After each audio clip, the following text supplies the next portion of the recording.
week-long celebrations of 52nd Convocation Program.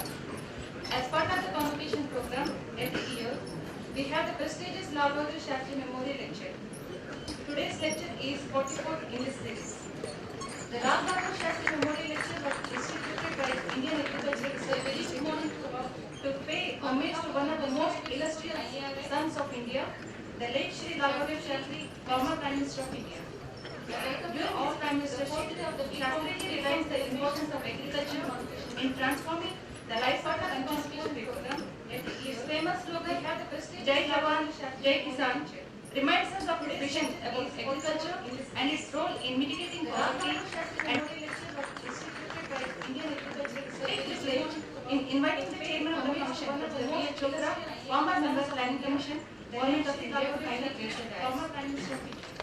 I also feel that in inviting the speaker of this program, Professor K. Vijay Rai, Secretary Department of IT Technology, Government of India, Dr. H.S. Sacha and IARI, and Dr. R.D. Jain, Dean and Joint Director Education, IARI, is kindly joining, inviting the chairman of the commission, Dr. V.H. Chopra, former member of the Planning Commission, Government of India. Thank you, sir. I also dignitaries from the dais, dignitaries of the dais, Dr. Pusa, Dr. Walker, Dr. Mehtaji, members of Dr. Lal Bahadur Shastri family, directors of ICAR Institute, heads of division, students, and ladies and gentlemen, good morning. Dean and Joint Director Education. On behalf of the Director, Dean, faculty, and students of Indian Agricultural Research Institute, I welcome you all to this prestigious 44th Lal Bahadur Shastri Memorial. Before we start the program, I call upon the postgraduate students of IARI, Dr. Mehtaji, members of Dr. Lal Bahadur Shastri family, directors of ICAR Institute, heads of division, students, and ladies and gentlemen, good morning. On behalf of the Director, Dean, faculty, and students of Indian Agricultural Research Institute, I welcome you all to this prestigious 44th Lal Bahadur Shastri Memorial. Before we start the program, I call upon the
late Dr. Lal Bahadur Shastri, I request the dignitaries to light the lamp and pay floral tributes to this illuminous soul of India.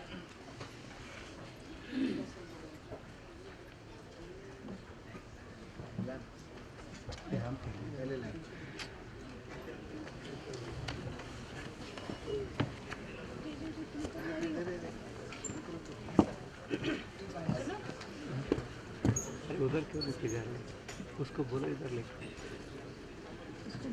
तारा तारा तारा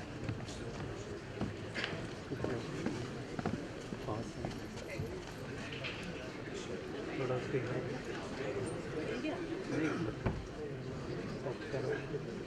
थोड़ा ज़्यादा है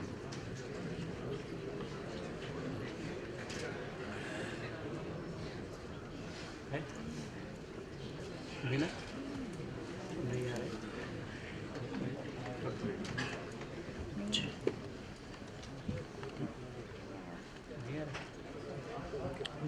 उससे मिलेगा, श्रीमान को मिलेगा, state में ना मेरे को नहीं मिलेगा वो सूट पीछे।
आ जाएगा इधर वो हाँ वो कंप्यूटर हाँ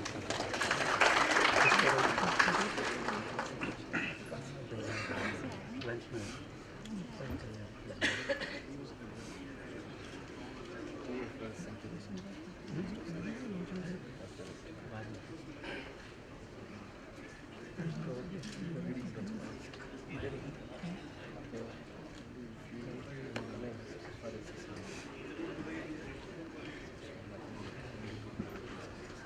Thank you, sir.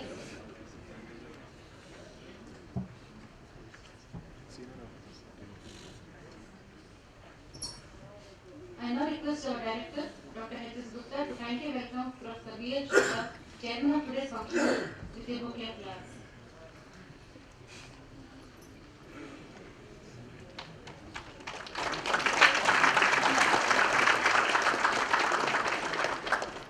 I once again request our director to welcome Dr. K. Vijayaraghavan, eminent speaker of today's session, with a bouquet of flowers.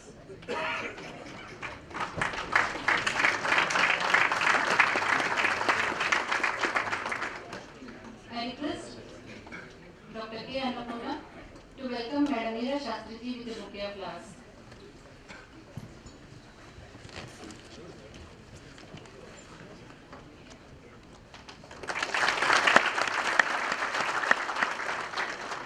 I request Dr. K.V. Prabhu, Joint Director Research IARI, to welcome Shri Sunil Shastri with a bouquet of flowers.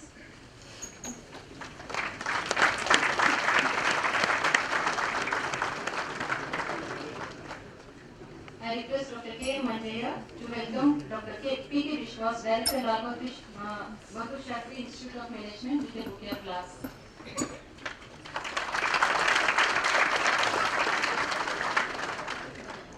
I request Dr. R.K. Jain, Dean and Joint Director Education, to kindly welcome our Director with a bouquet of flowers.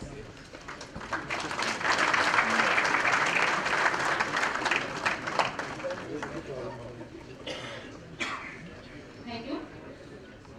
I now invite our Director, Dr. H.S. Gupta, to formally welcome and apprise the audience of the significance of the 44th Lal Bahadur Shastri Memorial Lecture and also introduce the chairman to the audience.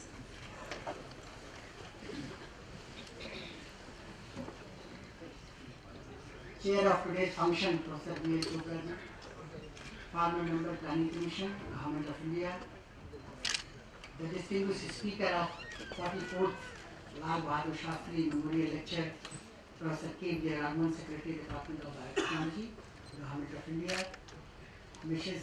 Meera Shastri, daughter-in-law of Shastri ji, Shri Sunil Shastri ji, distinguished son of late Shri Lal Bahadur Shastri ji, Dr. Khush, Dr. Vasal, the World Food Laureates,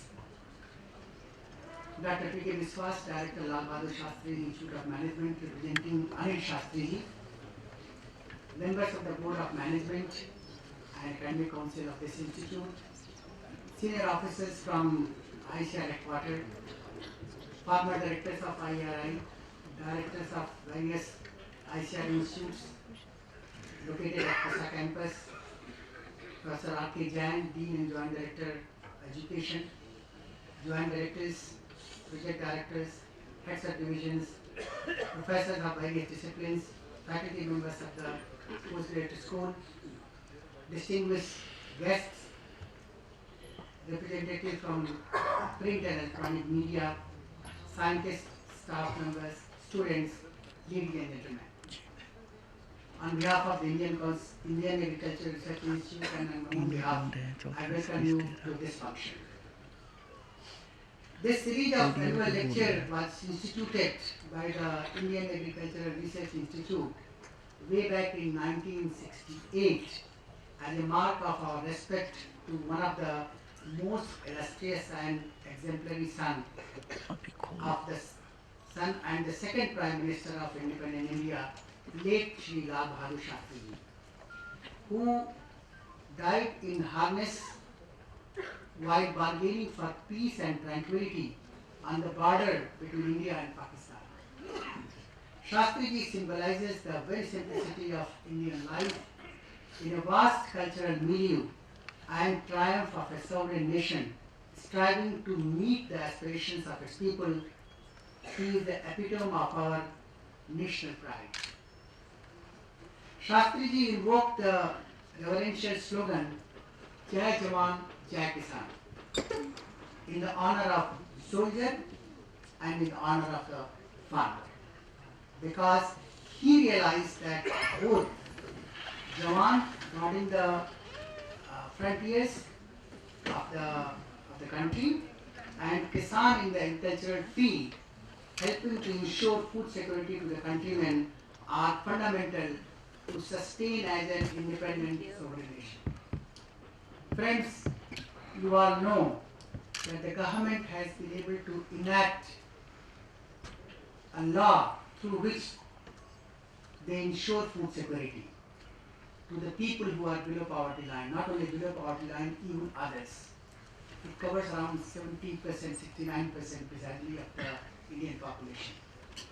That has been possible because farmer has produced so much of food grain that today we have around 80 million tons of food grain in our stock. This is no mean achievement. Success of Indian Green Revolution is cited worldwide, and it has been possible because of symphony of efforts made by our polity, our civil servants, scientists, and most importantly by the farmers of this country.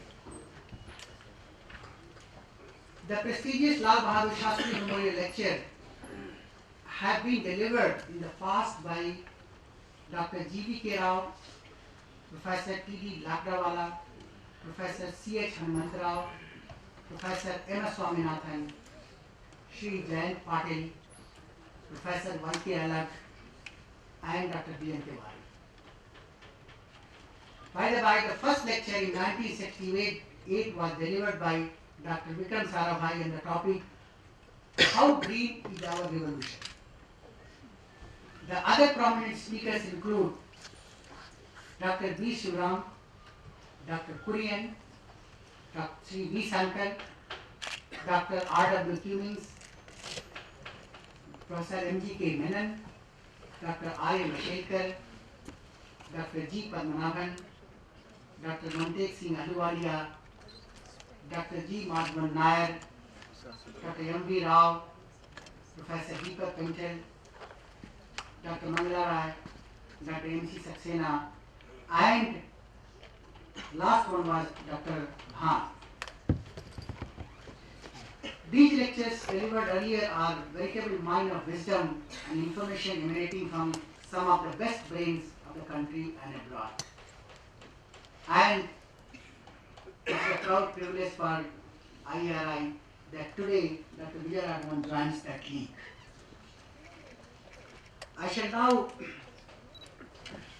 try to introduce Professor Chopra, who is well known to this audience. He does not need any introduction, but since I have been assigned to this task, I will try to do justice with it.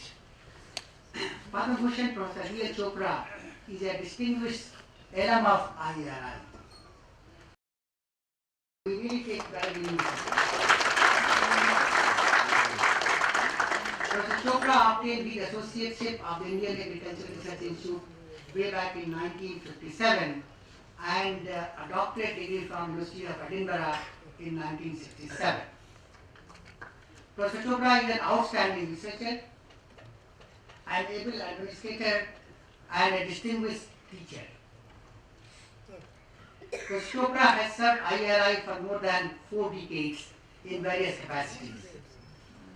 In 1985, he took over as the founder project director of the Biotechnology Center of IARI and was responsible for establishing it as an institution of international standing. As an FAO consultant to the government of Vietnam, Professor Chopra helped in establishing the Institute of Agricultural Genetics in Vietnam. In 1992, Professor Chopra took over as the Director General of Indian Council of Agricultural Research and Secretary Department of Agricultural Research and Education, Government of India. In recognition of its research contributions, Professor Chopra was awarded the National Professorship Dr. B.P. Pal's Chair of ICR in 1994. Professor Chopra served as a member Planning Commission, Government of India from 2004 to 2009. He served on consultative group of international agricultural research in various capacities. He also served as a member of Science Advisory Committee to the Council to the Prime Minister of India. Professor Chopra is the recipient of a number of national and international awards and honors from various academies around the world. And few of them are Fellow of Indian National Science Academy, National Academy of Sciences, Indian Academy of Sciences, European Academy of Arts, Science and Humanities, Third World Academy of Sciences, and the National Academy of Agricultural Sciences. He was awarded Padma Bhushan way back in 1985. And I am proud to share with you, Professor Chopra is a distinguished adjunct professor of IARI. Friends, when we were looking for someone who can chair such a lecture and such a ceremony, to my mind, there was none other than Professor Chopra. And when I requested him, he always said that I am always available for IARI. Sir, it's a great honor for us that you have been able to spare your valuable time and do that. Thank you. Thank you, sir. In all humility, I request the chairman of today's function, Professor Lal Chopra, former member, Planning Commission, Government of India, to introduce the speaker, Professor K. Vijay Raghavan, Secretary, Department of Biotechnology, Government of India, to this august class.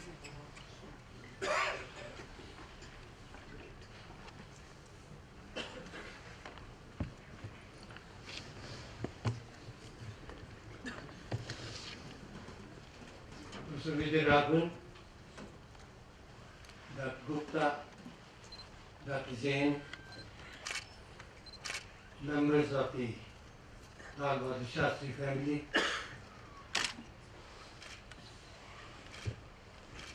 such a large number of people that I would like to recognize that it is practically not possible to do, particularly for a person of advancing age like me, who might forget somebody and regret later. And therefore, many distinguished people in the audience, members of the faculty of IARI,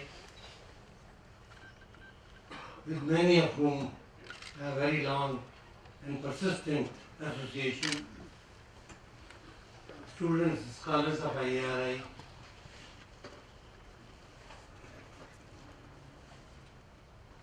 distinguished guests, Dr. Gurudev Kush and Dr. Surinder, personal friends, ladies and gentlemen. It is a great pleasure to be able to welcome Dr. Vijay Raghavan for this 44th Lal Bahadur Shastri Memorial Lecture to an institutional audience which has been a part of my life for so long. I will spare you all with a traditional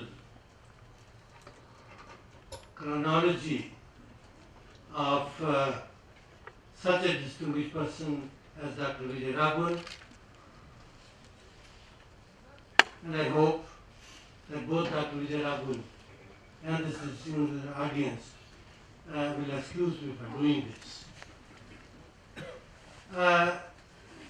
In summary, Dr. Vijay Raghavan is currently the Secretary, Department of Biotechnology in the Government of India, but his intellectual and scientific prowess dwarfs this very distinguished position that he holds. Professor Vijay Raghavan brings the incisive intellect of an engineer with the vast opportunity that biology offers in both analyzing and finding routes to new directions for both science and society. Professor Vijay Raghavan has been an alumnus of the Indian Institute of Technology, Kanpur. He has been, in his previous avatars, the director of the National Biological Center and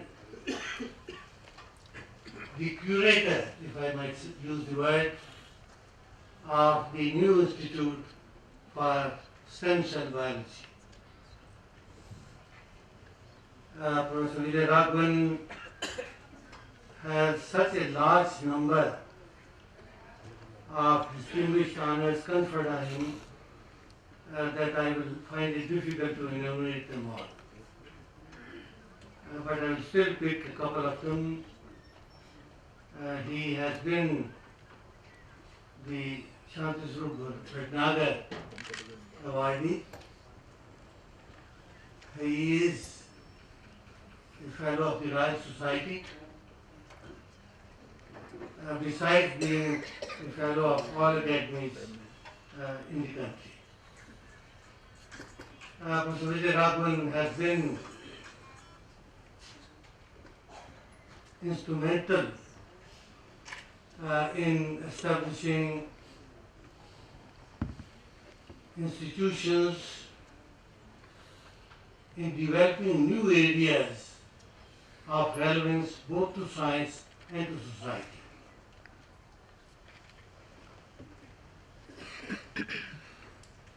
He is a thinker, a distinguished, established researcher, a person who enjoys taking challenges, and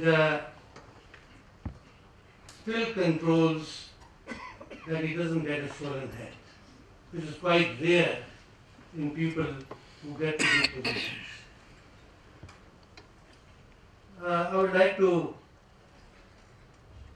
remind Professor Vijay Raghavan, not so much the audience here, that I have some personal commonalities of very small dimension.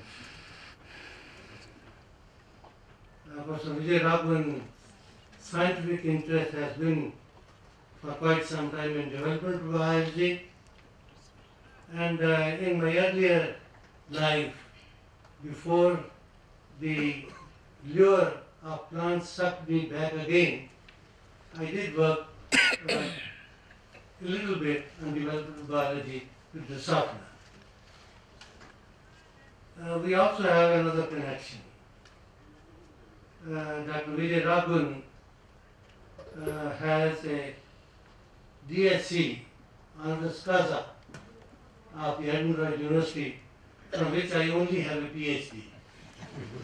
Dr. Vijay Raghavan, it is a similar pleasure to have the opportunity of supplementing many things that I have admired in our discussions at other levels with a distinguished lecture that we are all looking forward to in the form of 44th Lal Bahadur Shastri Memorial Lecture.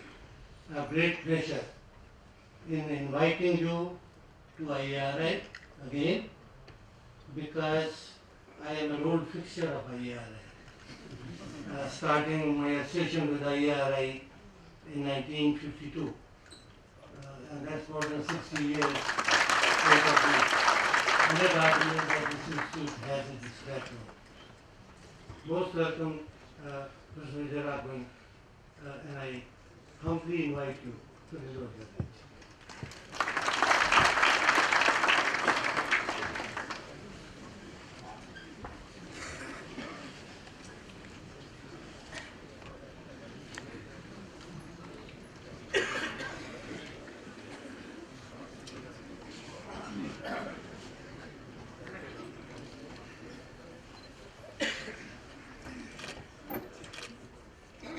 Distinguished guests gathered here, our honorable colleagues at the dais, thank you, Professor Chopra, for this very generous introduction. I will not again recognize people individually. We all catch up with each other in age as we grow older, so I'm not that far away from Dr. Chopra.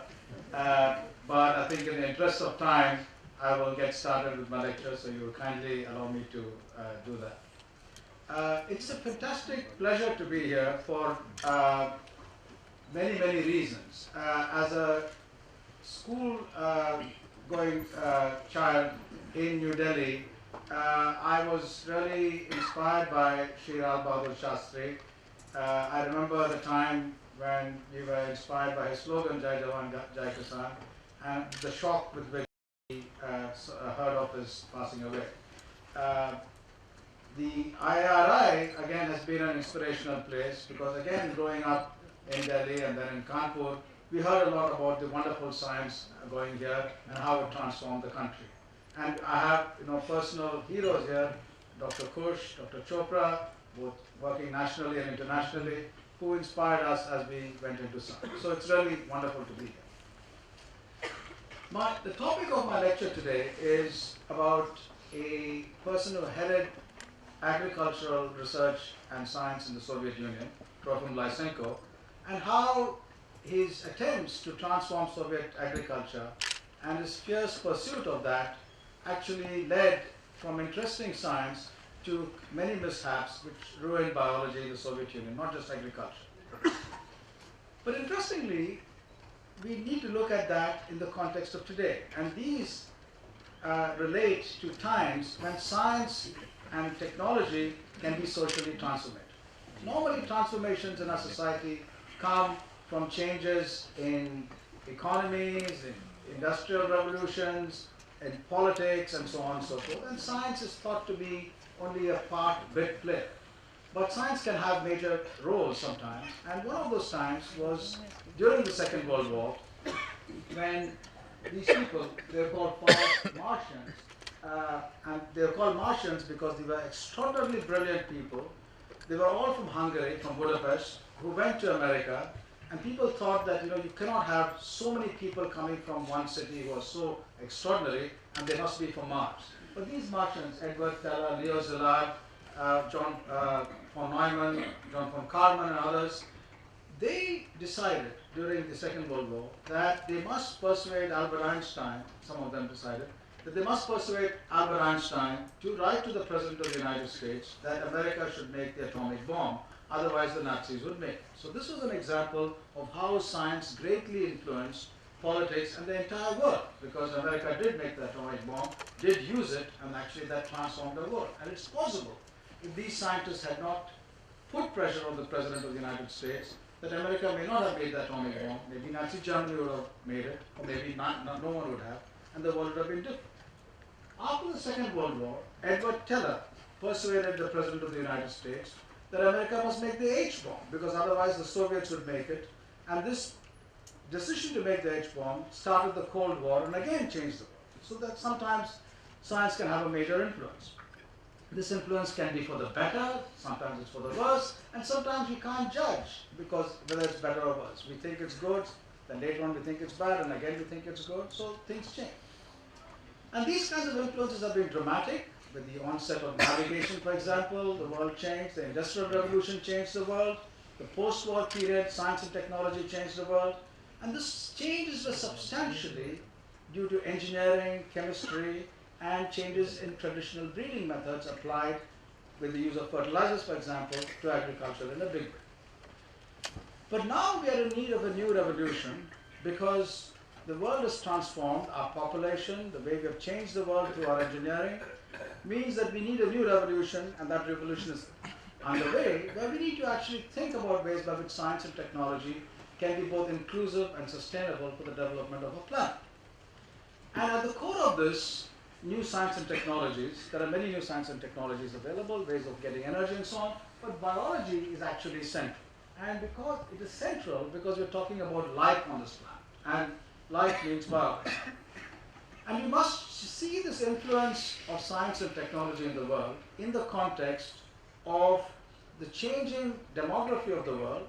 There are large populations in India and Africa and China. India's population is particularly young, but also the changing economic prospects in the world and the changing power structures in the world. And this is a period of great change, which many call the era of the rising powers.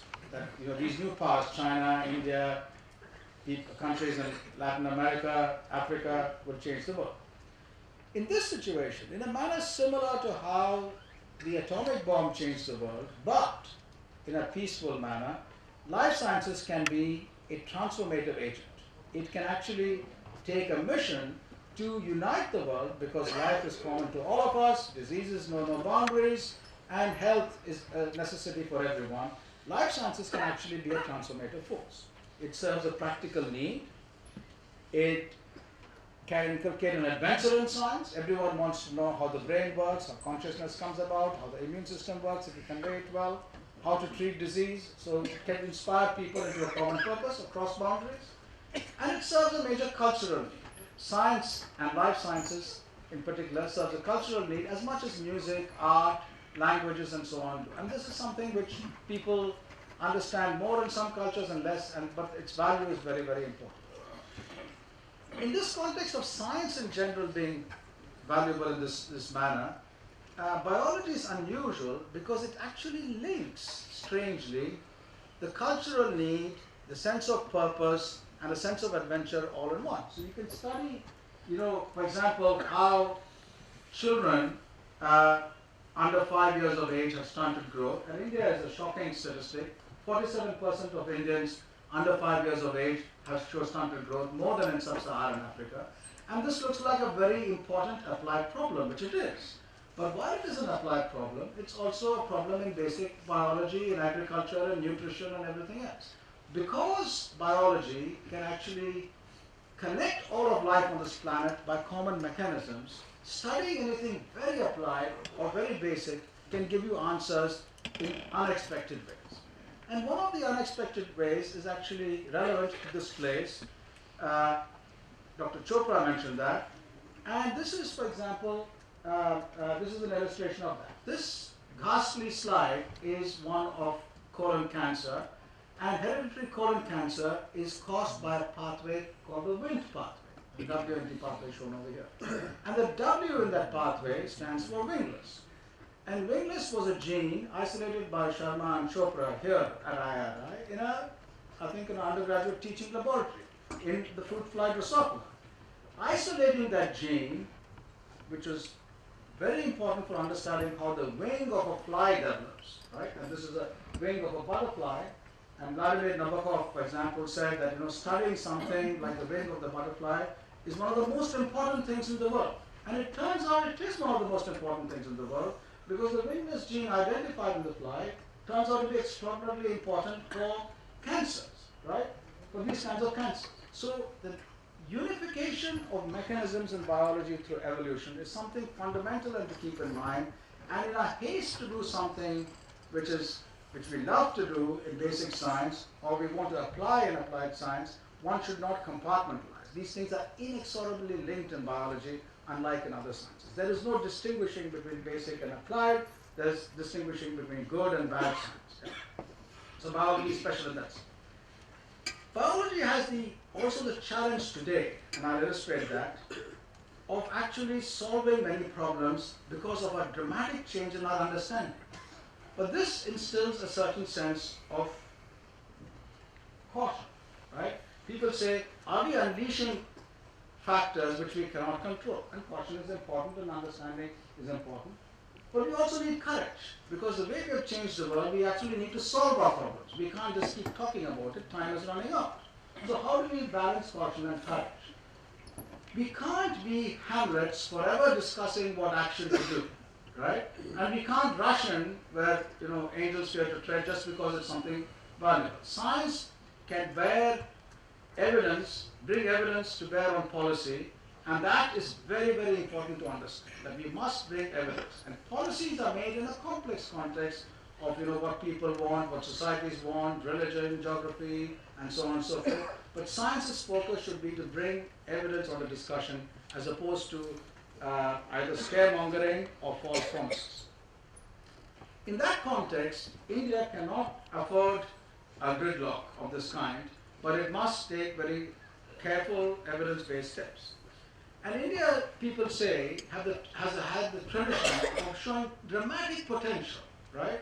But constantly ending up snatching defeat from the jaws of victory. Just when things are going right, when we are about to succeed, we very carefully sometimes do the wrong thing, right? And that's not a situation we can tolerate anymore, given our size and given our demography. So how do we get out of it? It's fine to talk about what we need to do. So there are important lessons one can learn from other contexts, and Lysenko's is one. And I'll quickly run through what Lysenko's history was, and then talk about what the current problems are.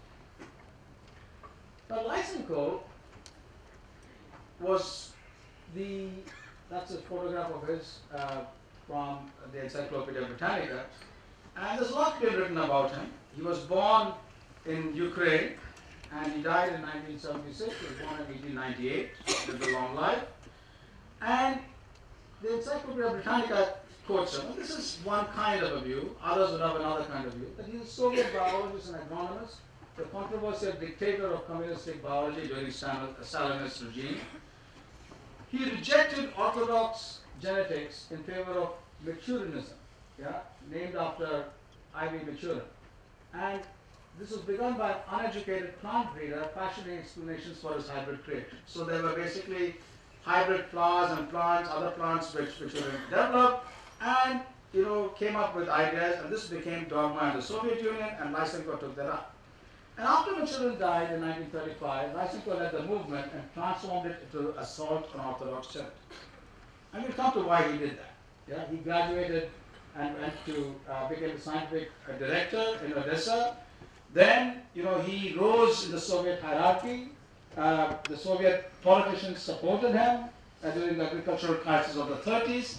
He made extraordinary promises in times of crisis, and this inspired politicians to say, look, everyone else is not coming up with a solution. Here is Lysenko coming up with a solution, and he's a eminent scientist, so he must be right. And so Lysenko rose to power even more. And on the basis of certain experiments, which were crude, some of which were partly correct, but then he went into a tendency of not restricting himself to facts, disowned failures, promoted and amplified successes in a manner which were not correct, and this resulted in claims of crop yields far more than people could possibly believe. And in a time of crisis, here was someone promising great successes, saying there's evidence for it, and others were cautionary, and people accepted this view in this manner. Lysenko became the director of the Academy of Sciences of the USSR, Institute of Genetics. That's a very, very prestigious institute. And then he became the president of the VILN and All-Union Academy of Agricultural Sciences and controlled agricultural research and policy in the Soviet Union. By 1948, he succeeded in outlawing all of standard genetics. He considered Mendel and Thomas Hunt Morgan and others, I'll come to them, as anti-Marxist. Darwin, he thought, had some interesting ideas, but was completely misinterpreted or was wrong in many aspects. And anyone who protested that what he was doing was wrong was either removed from their job, went away to jail, and were actually killed.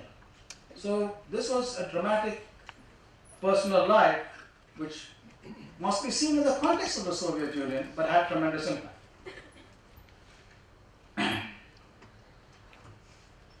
Lysenko's doctrines and claims varied with the amount of power that he had. The more power he had, the more the claims became exorbitant and unreal. Between 1948 and 53, when he was a total autocrat, he claimed that wheat plants raised in the appropriate environment could produce seeds of rye. Right? And this was not contested. Yeah, because I wouldn't like to contest this if I would I'm going to lose my head, This is true according to people in the Soviet Union at that time, which is equally to saying that dogs living in the wild give birth to foxes. His fundamental continuing argument was that theoretical biology must be fused with Soviet agricultural practice. And this is an important point, that we have a worldview. We think that this is the way, according to theory, the world should be. And we say that the practice must reflect the theory, rather than theory and practice engaging with each other and developing theory. Right? So you have, it's almost religious. You say, this is the way it should be, and therefore practice should match what I think. After Stalin's death, this principle caused Lysenko some embarrassment, because efforts to improve Soviet agriculture brought the abandonment of measures to which his name and fame were tied. Right? Soviet agriculture wasn't going anywhere. And his grassland system of crop rotation, which initially had some kind of value, was abandoned in favor of cultivation with mineral fertilizers, because that dramatically took up. And here is a very interesting switch. You go from certain kinds of traditional practices, which are modified, which extraordinary claims are then made about it, which are unreal, and then you switch to a system which is successful in a very different context in the United States, and you move towards fertilizers in a big way. And one can debate about the pluses and minuses of both. Lysenko halted the program for hybrid corn, by the way, because he liked the idea of hybrid corn, but to make hybrids, you have to get purebred strains, and purebred strains usually accepted Mendelian genetics. So he couldn't go to the hybrid without purebred strains, so he said no hybrids. So during Khrushchev's premiership, there began some amount of opposition to Lysenko, and he lost titular control of the Lenin Academy, and after Khrushchev died, his doctrines were discredited, but nevertheless, after he was deposed, his academic progeny still controlled the Soviet Union for a long time. Right? The result of this was not just an effect on Soviet agriculture. Why do school children and people in college take on particular careers in science and technology? They would see a future. When they don't see a future in biology or in agriculture because of this, very few talented people went to biology in the Soviet Union. The effect of the crumbling of biology in the Soviet Union was felt all across Eastern Europe. It was felt all over China. And the result of these kinds of ideologies dominating agriculture was an agricultural production in both these areas, and particularly in China, similar kinds of views resulted in huge famines and many, many deaths. So there's a moral cost in allowing ideology to dominate over evidence in science. And it's a dynamic. Sometimes ideology has value, sometimes science is useful in a particular context, but one has to see this as a dynamic, and if you see it as a purely theoretical framework which is right, unchangeable and must be applied, then we're in trouble. Now in that context of what Lysenko did, let's revisit another point. And this is a changing area of biology today. Over the last 50 years or so, but particularly in the last 30 years, our understanding of what I would call nature's engineering, the diversity of life on this planet, is amazing. We have had a better and better understanding, and there are new frontiers, of course, but our understanding has increased dramatically. It's increased to the extent that today, in addition to understanding nature's engineering, we can actually engineer nature in a dramatic way.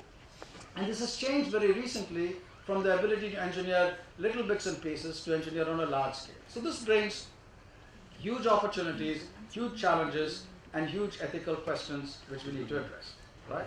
So nature's engineering and engineering nature are really the two transformative things which we see in biology today. So our understanding now of how complex organisms is made has increased by leaps and bounds.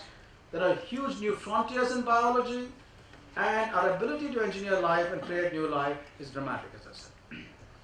Now let's look at the history of biology, move away from Lysenko to a broader history of biology in this context of our ability, and how has this come about.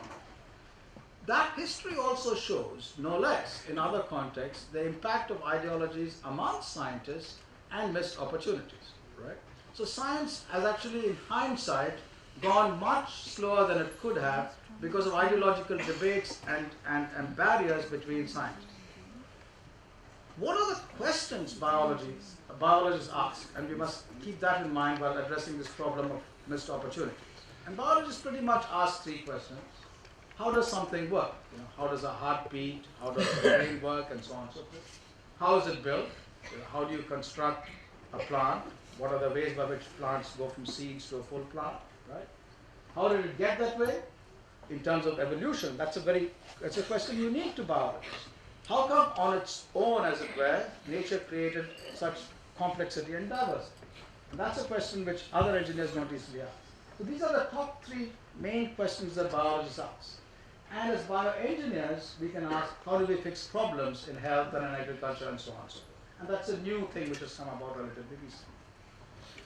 Amazingly, our understanding has increased hugely.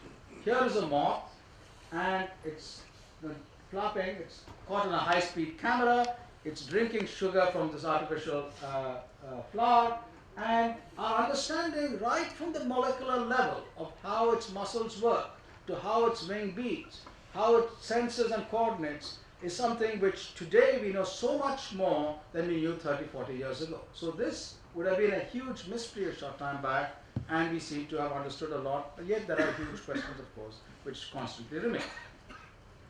Our understanding of these kinds of phenomena, of course, are relevant to everything else, as I said before. And the reason for that is that all life on Earth is threaded together by its common origins. Everything originated at this wall of unicellular organisms and shares a chemistry, and the chemistry is the chemistry of DNA and RNA at the primary aspects, including metabolic pathways. There's a shared cellular chemistry, there's shared ways of cellular compartmentalization and multicellularity, which is linked to evolution. And therefore, understanding something, any organism on this earth, helps us in understanding something else, right? And all life is very much linked in this planet. The person, Darwin, and also Wallace, they showed us how this happens. You don't have to be Darwin to understand that many different species are similar, but Darwin proposed that their similarity is due to selection, due to natural selection, and this is an example of that all of you are familiar with, about beaks in Darwin's finches in the Galapagos, And we know today, by the way, the molecular mechanisms by which beak differences arise. So that's actually a very nice molecular link. But Darwin didn't have a molecular idea of what changes occurred on a large time scale. And the basis of our understanding comes from this person, Gregor Mendel, whose lab notebook is shown over here. And Lysenko, by the way, was very strongly opposed to Mendel. And Mendel looked at variation from generations to generation, as you know, as opposed to the speciation, which is a much longer time scale, which Darwin looked at. And this led to the idea of the gene, and this led to the question about what the gene is. And people such as Bateson, who propagated Mendel and rediscovered him, was extremely worried about the nature of the gene. He saw the gene as something which was present in one generation and absent in the other, and thereby leading to a possibility that there was a metaphysical basis for the gene as opposed to a material one, because something went away, the phenotype went away and came back, and his confusion was between the genotype and the phenotype. And that confusion went away by an embryologist. So somehow the cell knew that the other cell was not close by and made the entire animal. And this, he thought, there could be no explanation for this, except is another aspect. Now these kinds of debates in embryology and genetics became very strong and ideological. And here is Everett Just, a black American who left America and went to Europe and said that in 6 months in Europe he found more collegiality than he found in a lifetime in America. And Just said that he felt that it wasn't the nucleus, as Weizmann said, or the cytoplasm of the cell, but the membrane which was more important. And he poo-pooed Morgan and saying, Morgan can tell us how the bristle of the fly is made, but he can't tell us how the back of the fly is made. So genetics is useless, it's just playing around, right? Embryology is okay, doesn't tell you mechanisms, but in my mind, membranes are the most important thing. Richard Goldschmidt, Jewish, left Europe and went to America and said he found much more collegiality in a few months in America than he ever found in Europe. Yeah? So America is terrific for Goldschmidt. And Goldschmidt said it's the nucleus which is important.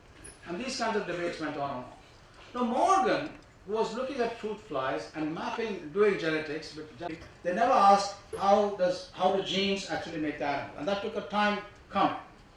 Meanwhile, of course, there were major advances before and little after. We learned that DNA is the genetic material from the work of Avery, McLeod, and McCarthy, and Martha Chase and Al Hershey. The structure of DNA was resolved by Watson and Crick and Rosalind Franklin and Maurice Wilkins participating.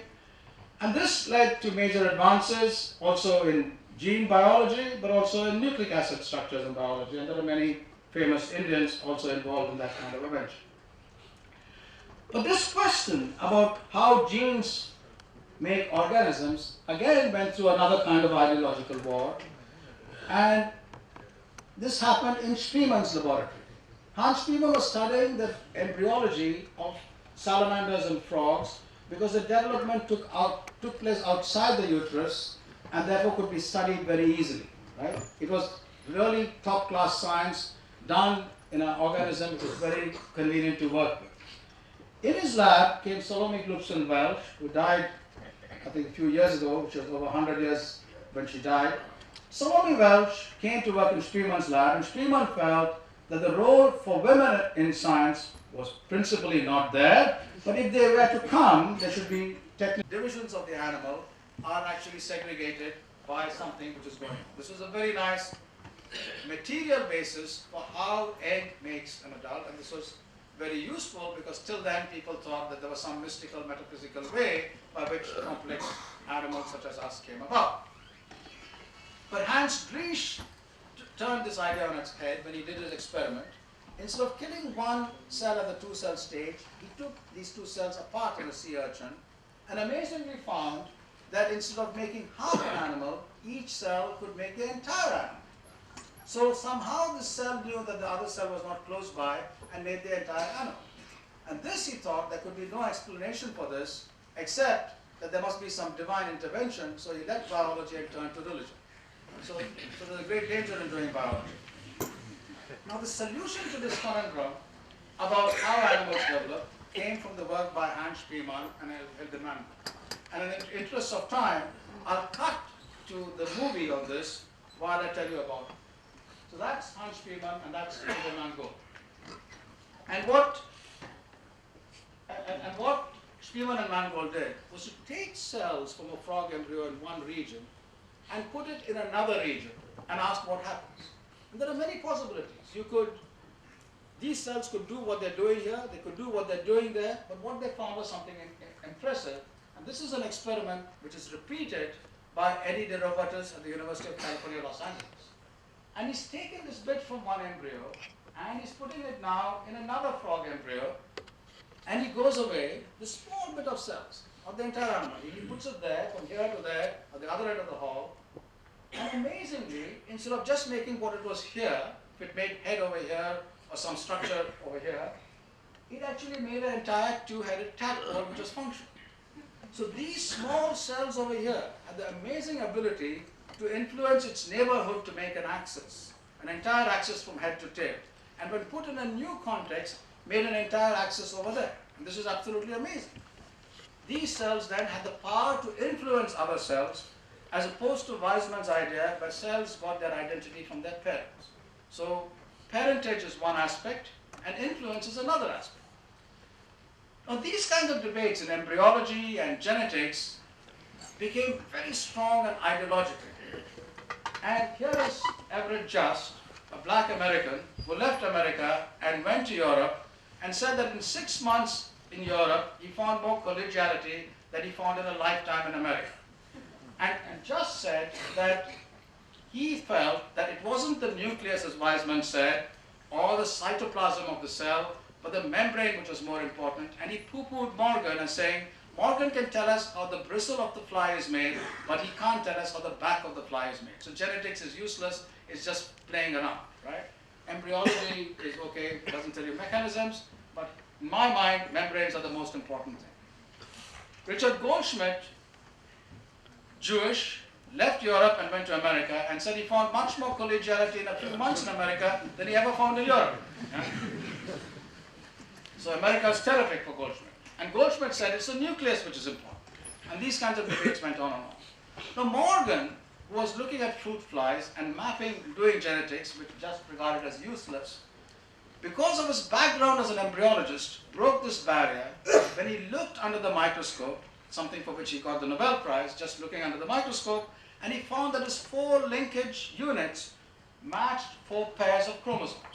And he made this phenomenal leap of faith that genes, therefore, he said, must be on chromosomes. And that was established by another Nobel Prize winner, Hermann Muller, using X-rays, showed that you could actually deform chromosomes and thereby have mutant phenotypes. What then is the gene if it is on chromosomes? And there, Zimmer, Timofeyev Rasovsky, and Delbruck sat together and did a calculation on the back of the envelope and said if Muller had hit a gene, a chromosome, and got a mutation, that the frequency of that mutation, depending on the dose of this X-ray gun and the angle at which it went, one could calculate the size of the gene. They did this calculation, and that was a famous paper which Schrödinger was hiding in Dublin, again an ideological battle, during the Second World War. He wrote his book, What is Life? And he said, this is absolutely fantastic. Physics has solved all major problems, and all intelligent physicists should come and solve problems in biology, inspired by the work of Delbruck and others.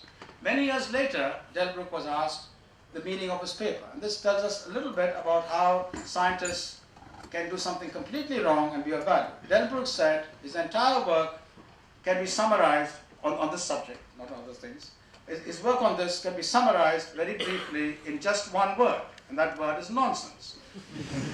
He said that the size of the X-ray gun, the numbers were wrong, the angle was wrong, his estimates were wrong. It was just, the too many errors which resulted in an answer which was meaningless.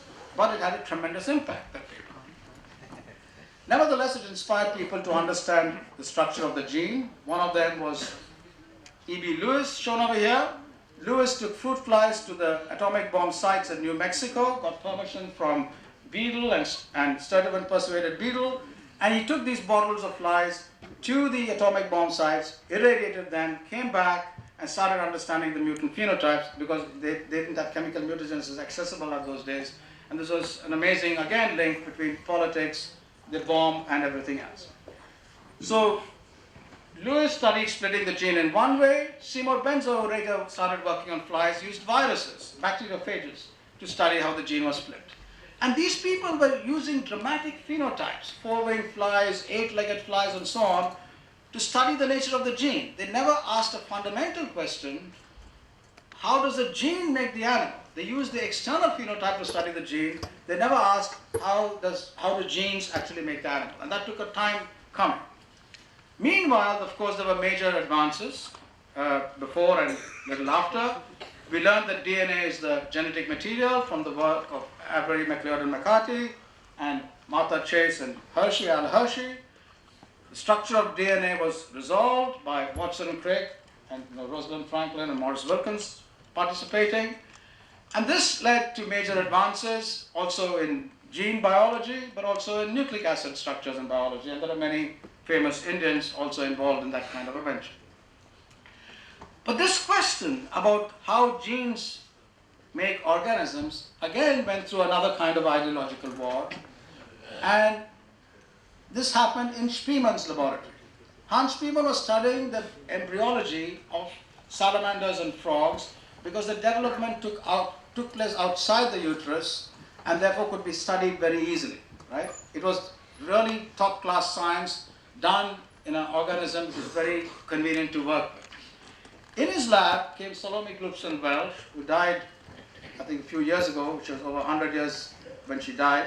Salome Welch came to work in Spiemann's lab, and Spiemann felt that the role for women in science was principally not there, but if they were to come, they should be technicians and not PhD students. But Salome was persistent, and she was relegated by Spiemann to study mouse development, because mouse development took place in utero and takes place in utero, and it was not an important problem in the laboratory. But she transformed this vanishment into major success by using genetics to manipulate the mouse embryo, and this is the first example of genetics being used to study development as opposed to phenotypes being used to study genes. Right? And we had also Conrad Waddington, a Drosophila biologist who came to Spiemann's lab, and together they pioneered the study of how genes affect development. People such as Ed Lewis and others then went on to ask the inverse question, how genes make organisms, and that was a major breakthrough. And we've learned a huge amount about the molecular mechanisms, which don't need to go through the slide, but I'll tell you, we know now hugely about how from an egg you make an animal. And everyone turns out to be right.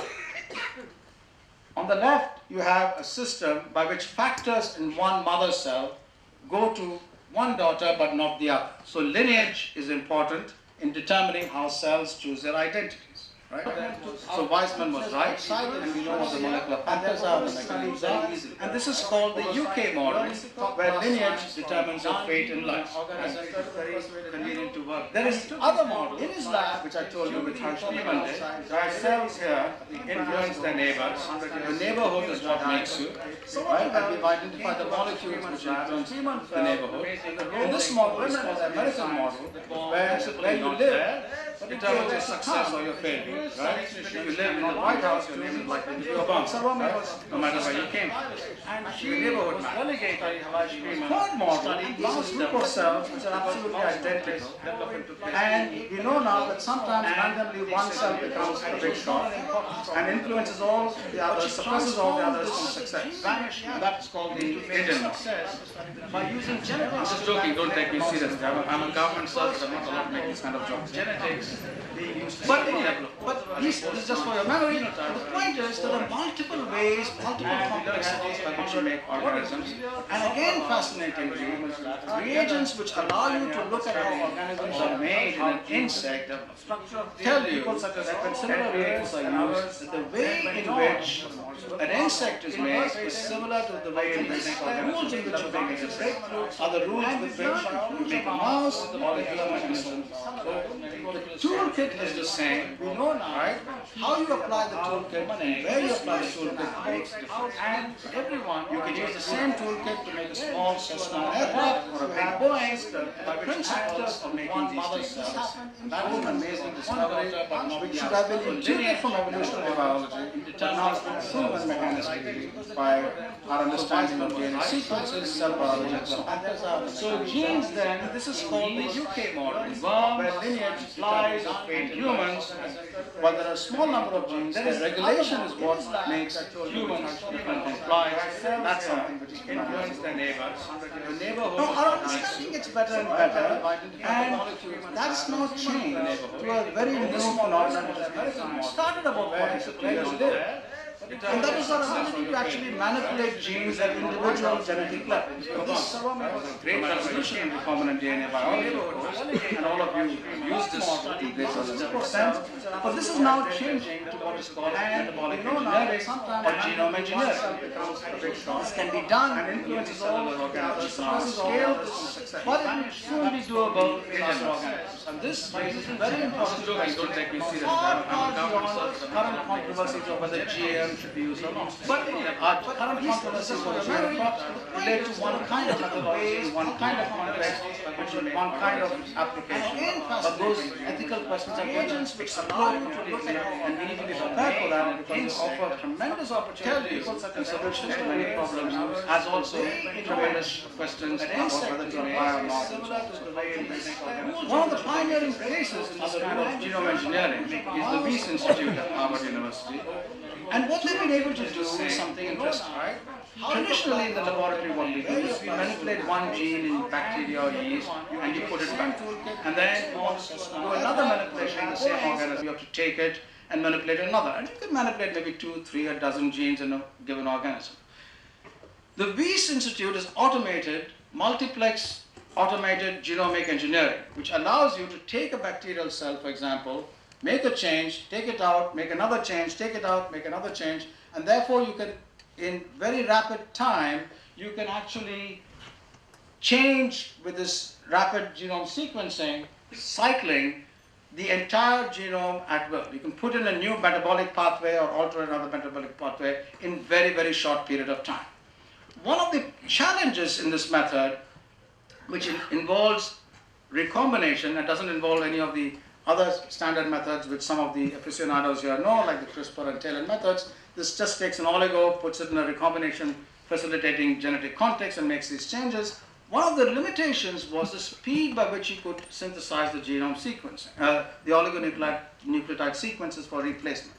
And that's changed by dramatically rapid oligonucleotide synthesis.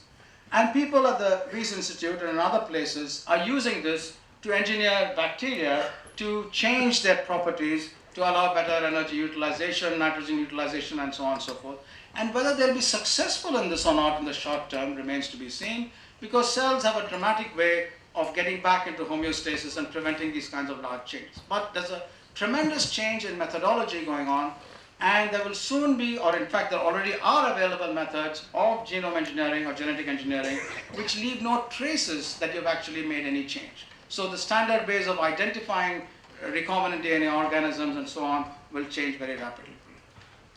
So engineering nature opens new opportunities, and the road to translation will be complex and difficult, but the pace is accelerating. And we have moved, therefore, from empiricism to understanding mechanisms, and then we have moved on to design and engineering in biology. And are these a Frankenstein's monster or a new green order? The choice is ours. It's not a question of, is organic chemistry good for the planet or not? It depends on how you use organic chemistry, right? So similarly, these kinds of tools really depends on us and our society and our ability to communicate. In doing anything though, whether these technologies, a country the size of India has huge challenges. We are not Liechtenstein or Singapore that we can choose to ignore these, let others develop it and decide. Time is running out because our young population will start aging. We're bringing in several million people into the workforce every year, and they need jobs, and we need to feed our people, we need to raise them out of poverty, so this is a huge challenge. What are the great barriers in this challenge in implementing technologies? First of all, there's a tremendous intellectual barrier, right? We should not see ourselves as basic scientists or applied sciences scientists, many basic scientists in the country see themselves as solving problems which are posed by the West, but we are very far from the centers of science in the West. There's a tremendous opportunity to look at possibilities of solving problems within and making these problems of value to everyone in the world. So basic scientists need to get out of their well of imitation and do very interesting things. The footprint of science in our country is too small for a country this size. We need to expand that. We need to expand it by keeping quality. That's another challenge.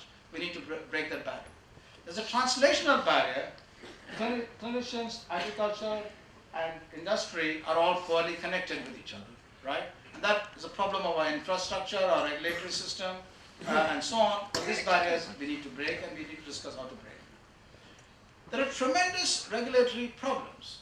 We seem to think if we make something harder to do, then we're doing it better, right? So if it's a complex and difficult issue, right, if you make it harder and harder to negotiate that landscape, then the only people who are successful in doing clinical trials in India or doing GM crop research in India will be those with deep pockets.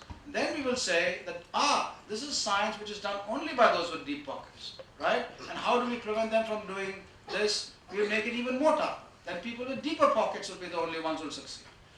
If research in crops or clinical research needs to be done by the public, in public institutions, for the public good, our regulatory domain should be reasonable, strict, and correct and accessible to the community, right? And there's no escape from doing that. And this is a very difficult challenge, and we need to go by that, right? So publicly funded institutions need to take on publicly funded problems and solve them. Just as we don't subcontract the defense of the country to the private sector, we have a public army, right? We can't subcontract the solving of our major problems to chance and let international business just do it or not do it, right? We're not a small country. We need to partner with the best everywhere, nationally and internationally, and solve our problems for public good. So that's a very important regulatory challenge. In dealing with complex problems, we tend to make one mistake. We state the complexity of the barrier again and again and think we're dealing with the solution. Then we give an answer. We say, it would be so nice if there were no poverty or there's no corruption, right? But we must remember that the answer to a question is not a solution to a problem. Solutions are very, very complex. Just as in evolution with different organisms, we are victims of our history. We have our joint families where decision making is complex. We have a joint country where decision making is complex. And no solution will please everyone. Everything will displease everyone to some extent, which is the wise thing to do. Doing nothing is not a choice, but we have to deal with this in a difficult manner, right? Science must bring evidence to policy, and ideology is not science, right? I might have a belief that something needs to be done in a particular way, but when it's a major question which affects our people, we must bring evidence to bear on it. We can't just say, I feel GM is bad, or multinational is good, or multinational is bad, or public sector is good, public sector is bad. Why? How can we fix it? How can we do it better? It's a very difficult, complex thing. There's an important moral barrier. It's very easy to say, why not? Let's not do anything. Let's wait until these issues are settled 50, 100,000 years later. Whenever something is proven elsewhere, we'll buy it. We'll buy our vaccines from abroad, our drugs from abroad, when they're tested elsewhere. Why should we test it on our population? Now that benefits those sitting in the room. We are rich, compared to the rest of our population. And every vaccine, every drug is accessible to us. But our policies affect a great majority of our country who are poor. And saying no can kill hundreds of thousands of lives a year. Right? Do we have the moral authority to take such decisions which impinge on the lives which others are leading? No, we don't have, right? People take these decisions. Thabo Mbeki and his health minister in South Africa decided that HIV doesn't cause AIDS, right? The health minister felt that poverty causes AIDS, right? And felt that the cure for HIV, for AIDS, was actually various kinds of natural remedies. This decision by the health ministry resulted in about 350,000 South African deaths prematurely, right? This is a moral cost. And South Africa had to then revamp this. The new health minister apologized for this denial and said that never again will South Africa bring ideology into science. So that is a moral cost. When people raise scares that MMR vaccines cause autism, right, they result in not only something which is fraudulent later on, but a huge cost to society, right? preventing vaccination causes a problem. Similarly, there are cases about the pentavalent vaccine before the Supreme Court. And the argument is that, this potentially could have this kind of side effect or that. It's been used and proven everywhere in the world, but people are dying every year. So, which is the right thing to do? Not have a vaccine because you're not absolutely sure, or have a vaccine and save hundreds of thousands of lives? The choice is really ours. So Lysenko made these kinds of choices, and he insisted that he was right. And science is full of doubt. It's not one of insistence that you're right. It's a constant calibration of whether you're right or not, by replication, checking whether something is true or not. And scientists are full of doubt about everything they say, right?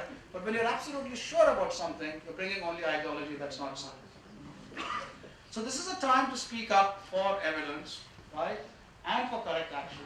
We can't use saying no as a way of decision making. That's a very convenient way for those who are rich, but it affects the entire world when you're dealing with the life sciences, right? And saying no, for example, agriculture, to improving agriculture and changing lives is also not enough.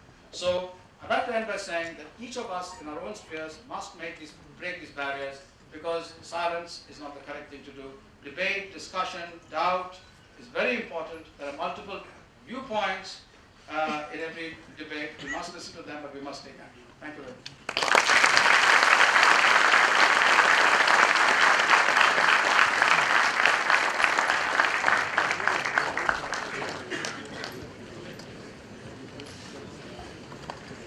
Thank you very much, sir. May I request the chairman of today's session to kindly give his remarks?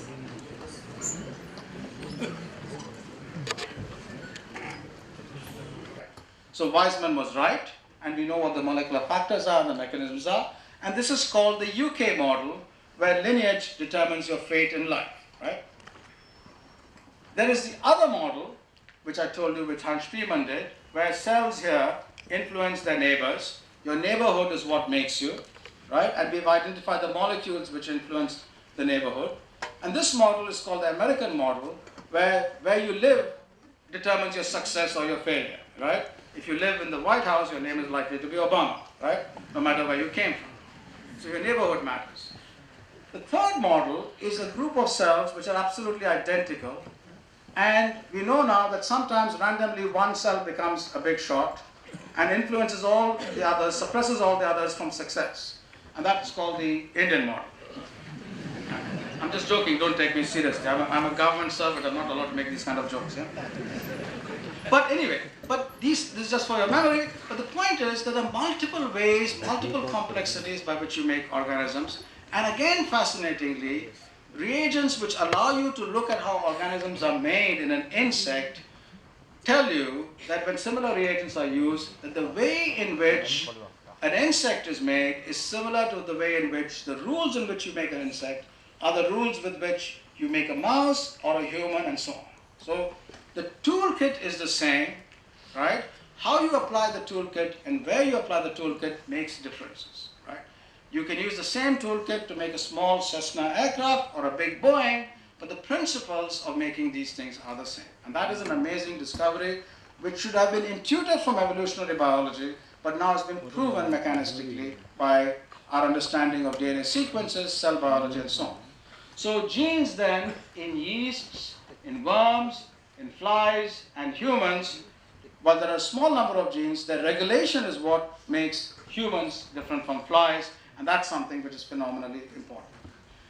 Now, our understanding gets better and better, and that's now changed to a very new phenomenon which has happened, which started about 40, 50 years ago, and that was our ability to actually manipulate genes at individual genetic levels. And this was a great revolution in recombinant DNA biology, of course, and all of you have used this to greater or lesser extent. But this is now changing to what is called metabolic engineering or genome engineering. This can be done in unicellular organisms now on scale, but it will soon be doable in larger organisms. And this raises very important questions far, far beyond current controversies of whether GM should be used or not. Our current controversies on GM crops relate to one kind of methodology in one kind of context, but with one kind of application.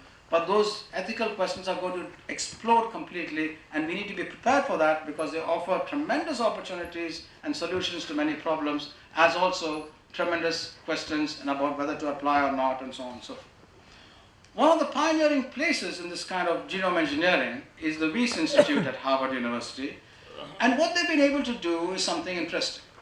Traditionally in the laboratory what we do is we manipulate one gene in bacteria or yeast and you put it back. And then if you want to do another manipulation in the same To felicitate the chairman of the program, Professor Lal Bahadur Shastri, with a shawl and memento as a mark of respect, affection, and acknowledgement.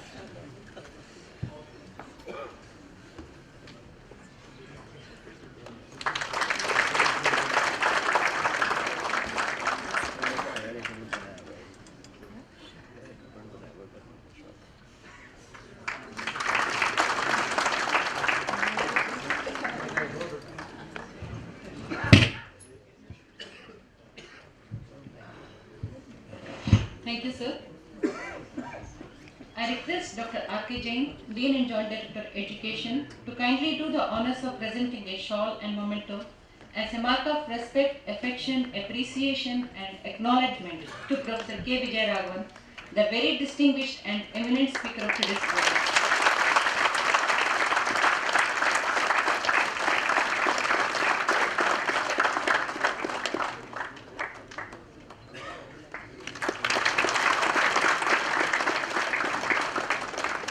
Thank you, sir. Ladies and gentlemen, before we conclude the program, I invite Dr. R.K. Jain, Dean and Joint Director Education, to formally present the vote of thanks.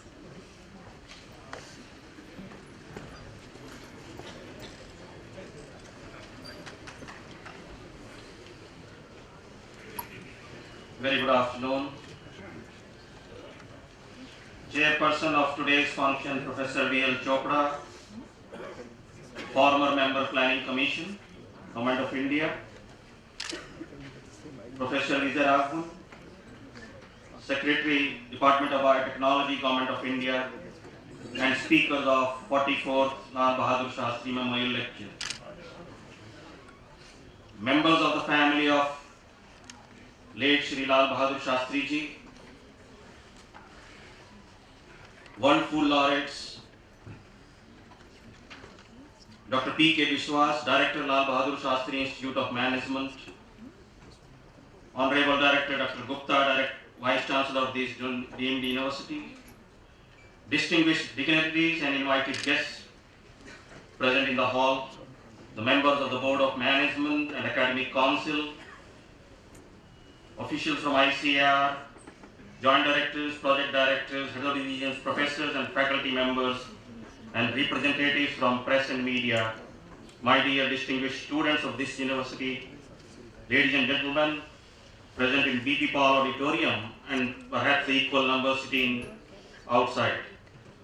It's my pleasure and honor to propose a formal vote of thanks at the end of the successful conclusion of the most prestigious 44th Lal Bahadur Shastri Memorial Lecture organized by this prestigious institute. In the contemporary history of independent India, barring the father of the nation Mahatma Gandhi, there is another individual, none other than Lal Bahadur Shastri ji, who symbolizes the common man in person, flesh and bones actually. Stout stature, former human being, clad in his characteristic homespun dhoti and closed collar coat, has taken the right place beside the greatest and most gloried and speakers of the land. I pay my humble tribute to this great soul of India.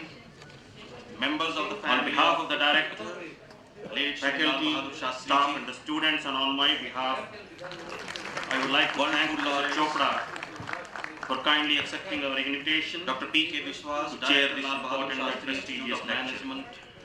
We feel honored and inspired with your presence and for chairing this event university. I also wish to convey our gratitude and sincere thanks to Professor Vijayaraghavan in the hall for members of the board accepting our invitation to deliver this important lecture and joining us in paying our humble tribute to the memory of Shri Shastris and faculty members and representatives. As rightly said by Professor Chopra, my dear sir, your lecture has been thought-provoking. I would only say the take-home message for us break the great barrier which is the silence, and always in order to break the great barrier which is silence, let us have debates. And I think all of us must emulate this message. The members of the family of late Shri Lal Bahadur Shastri ji have built and nurtured a very special and intimate relationship with this institute. And the scientists of ICAR system in general, we as scientists owe a lot of our dedication to the cause of excellence in agricultural research and education to Shastri ji's family. On behalf of the institute, I would like to record our sincere thanks to them for their affectionate presence. I will also like to thank Honorable Director Dr. Gupta, who has been meticulous and providing minutest details, otherwise it would have been difficult to organize this function so successfully. I also record my sincere thanks and appreciation for all our invited guests for kindly responding to our invitation and for their gracious presence. I express my sincere thanks to all the directors of the sister institutes, joint directors, project directors, head of divisions, professors, and other staff and the students of IARI for attending this Lal Bahadur Shastri Memorial Lecture. I extend thanks to the representatives from the press, the media, and Doordarshan for responding to our invitation and covering this memorial lecture. I gratefully acknowledge the services given by several of my colleagues in the faculty, staff of the postgraduate school, the students, volunteers, and the technical, administrative, and supporting staff from the directorate, different divisions, and this auditorium for their invaluable, dedicated contribution behind the scene for successful organization of this function. Once again, I thank you all. Thank you so much.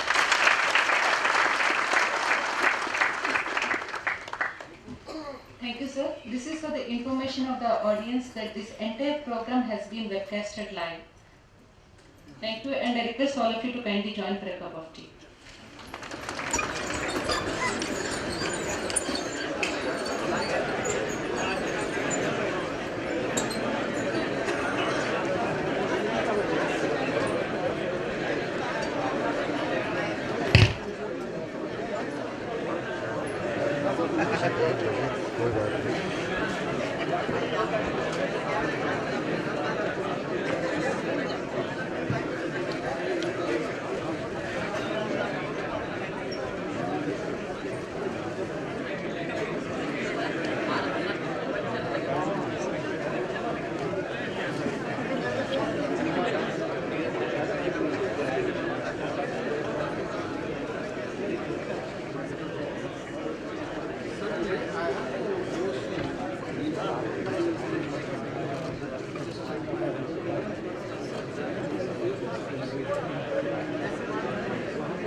निकाल लीजिए फटाफट।